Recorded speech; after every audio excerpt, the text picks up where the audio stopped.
Among all the things that are floating in this universe, evolution is constant, and it has its implications in this automotive world as well. Because if you don't agree with what Charles Darwin stated, your products might become obsolete or might become a thing of the past. Talking about the updated Aprilia SR 160 that we have today with us, it has certainly evolved in its latest iteration. Hello and welcome to Motoroids. This is Anand Pandey, and today we bring to you a detailed ride review of the updated SR 160 from the real world.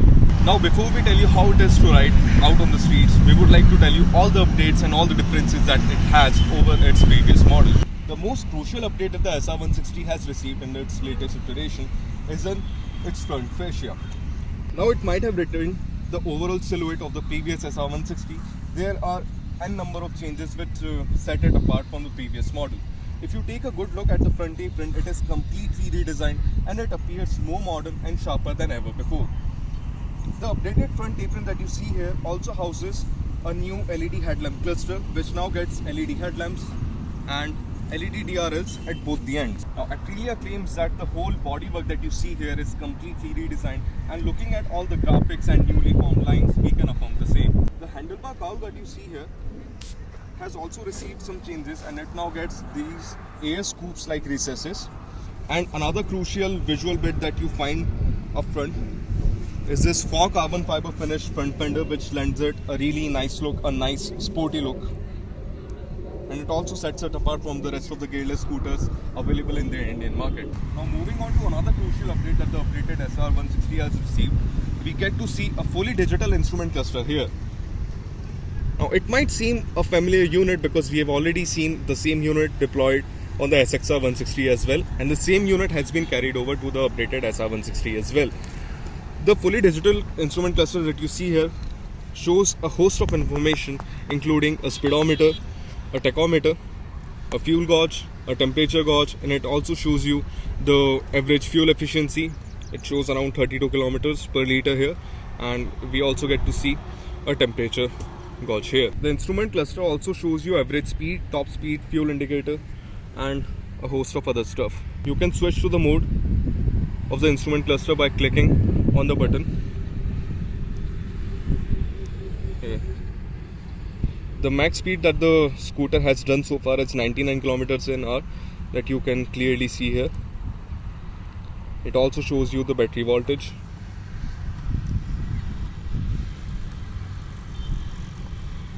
And distance to empty as well. You also get to see your regular readouts here, which include turn indicator, an ABS light, and a check engine light. The switchgear quality seems nice, but we would have liked to see an engine kill switch here, which has sort of become a norm in this price bracket of when we consider gearless scooters available in this price bracket. And the faux carbon fiber inserts make their presence felt on the dashboard as well. And it provides you a really nice view of the cockpit with this large digital instrument cluster placed right in the between and these carbon fiber inserts here. Now the instrument cluster that you see here doesn't get Bluetooth connectivity as a standard fitment, but we asked Aprilia and they claim that if you go to any authorized dealer with 2,000 bucks in your hand, you can get the Bluetooth system as an accessory. We would have liked Aprilia to offer it as a standard fitment, so it is a miss on Aprilia's part if you ask me. The space available on the floorboard is only decent enough to place both of your feet, but if you want to carry a gas cylinder around, we are afraid that it won't be possible on the Aprilia SR 160. Now Aprilia has positioned the SR 160 ever since its inception as a sporty scooter, but it gets some practical bits as well. So if you want to carry some groceries around, you can use this hook that Aprilia has given over here.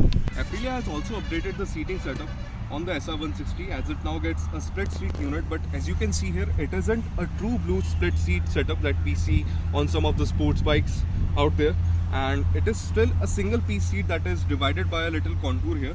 Talking about the seat comfort is pretty nice, and you can tour on the SR 160, and we'll get to that part a little later on. We will tell you whether you can actually tour on the SR 160 or not. The whole bodywork has some nice sporty touches splattered all across it. Suppose if you take these foot pegs for example, they get concealed in the bodywork in a pretty nice manner. So you don't really know whether there's a foot peg here concealed or not. Now the Aprilia SR160 has always been one of the sportiest scooters out there that doesn't give two thirds about overall practicality. But that has sort of changed in this latest model as it gets some crucial bits to aid its overall practicality. For example, if you see the under seat storage here, it now gets a boot light and a USB charger as a standard fitment. So you will get this boot light and this USB charging socket across all the variants of the SR160. Now the under seat storage that you get to see here is a measly 11 liters. So we are afraid that it won't be able to hold your full face helmet inside the under seat storage. Coming to the rear end now, Aprilia went to the drawing board to completely redesign the rear end, and you get an X-shaped motif in the tail lamp setup, which looks very neat and compact. So one of the journalists was riding right in front of me, and what I could make out from the rear end is that the scooter looks very sleek if you look at it from the rear, because of this sleek and sharply styled rear end. And the indicators that you get at the rear and up front as well are bulb units. They are not LEDs, so that's another miss on Aprilia's part, because they should have given LED indicators at this if they are asking for this premium amount. So that's all about the changes that the SR160 has received in its latest model, and these are basically cosmetic changes which should make no difference in the real world, apart from this digital instrument cluster and the nifty bits that we told you about the under seat storage. Coming to the things that have been carried over from the previous model of the SR160, it gets the same 14-inch wheel setup at the front and at the rear as well. Just like all the Italian things that might come into your mind, this motor is full of character. It might not be the most refined unit out there, but it is certainly one of the most sprightliest unit that we have tested so far. Now vibrations do creep in on the floorboard in the 3 to 4000 RPM range, but they vanish as soon as you gain some speed. Now, as we mentioned earlier as well, this is one of the sportiest scooters that you can get out in the Indian market. The engine character reflects the same, because 60 kilometers an hour on the dash comes up in no time, and it pulls cleanly till 80 kilometers an hour. And the best that we could see on the digital speedo here was 99 kilometers an hour, while it had still some juice left. It is time to answer one of the most asked about questions about the SR160, that can you really tour on it? So we know many people out there who have toured on their SR160s and have taken their gearless scooters out of the urban confinements, and now that we have ridden it today in this latest iteration, we can affirm that you can certainly tour on the SR160, because it can hold 70 kilometers an hour all day long. Now the SR160 has always been one of the most dynamically capable scooters out there, and that hasn't changed in its latest model as well, thankfully. The first generation SR150 was infamous for its bone-jarring ride quality, but Aprilia improved upon it in the SR160 that we received earlier as well, and that hasn't changed in the SR160 that we have today with us as well. So it gets the same suspension unit up front and at the back as well. Now at the front we get to see telescopic forks up front, and at the back we still get a monoshock unit. Now the ride quality might feel a little more blunt as compared to the first generation SR150. It is still one of the stiffer suspension setups that you can get on any scooter in the Indian market. The suspension setup lets you know everything that goes underneath you, and that is a good thing if you really crave for that feedback while riding. Now the SR160 has always been famous for its motorcycle-like handling, and a major part of it has to be attributed to the 14-inch wheel setup that has been retained from its previous model. Up front we also get to see the same suspension unit. So at the front you get telescopic forks and these steel braided lines for the braking as well. Moving on to the rear, it still retains the same monoshock that we have seen on the previous generation of the SR160. Now braking is pretty decent for the amount of performance it packs, because it gets a 220mm disc up front, which also gets the safety net of a single channel ABS. We have no complaints whatsoever when it comes to the bite and the overall feedback that the front brake provides, and the same can be said about the rear brake as well. The Aprilia SR160 can be had in broadly 3 variants. The base variant that you see here right alongside me is the base variant, and you can get it in 4 shades, namely red, white, blue and grey. Now the base variant gets all the updates that we have talked about so far and all the features that we have mentioned. And the base variant is priced at around 1.17 lakh ex-showroom, and if you pay around 2000 more, you get the carbon edition. Now, it doesn't take a nuclear scientist to figure out what the carbon edition is all about. So if you love the element that is the most famous in this automotive world, carbon edition is the way to go, because you get these 4 carbon fiber inserts that you see on the front mudguard of the base variant. So when it comes to the carbon variant, these 4 carbon fiber inserts are splattered all across the bodywork, and the carbon edition is all about that. Now if you pay 9,000 more over the base variant, you will get yourselves the race edition.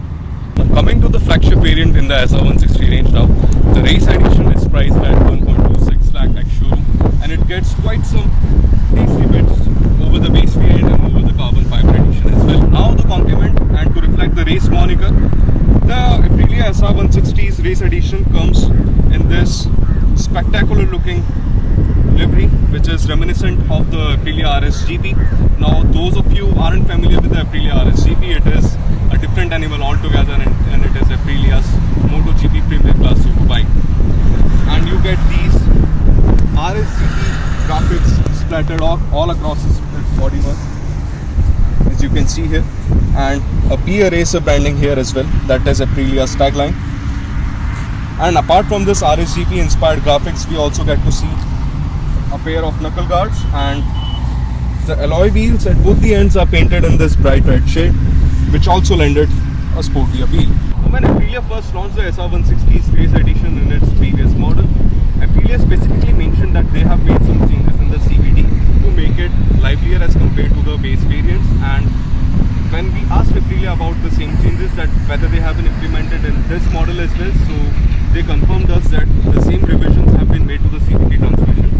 And now that we have ridden both of these scooters out on the road, we can affirm that it feels a little livelier as compared to the base variant of the SR160.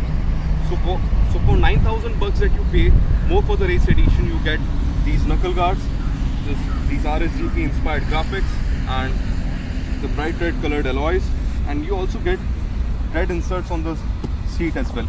With the arrival of TVS and of Race XP edition and the Yamaha Aerox for that matter, Aprilia had to retaliate, and they have done just that.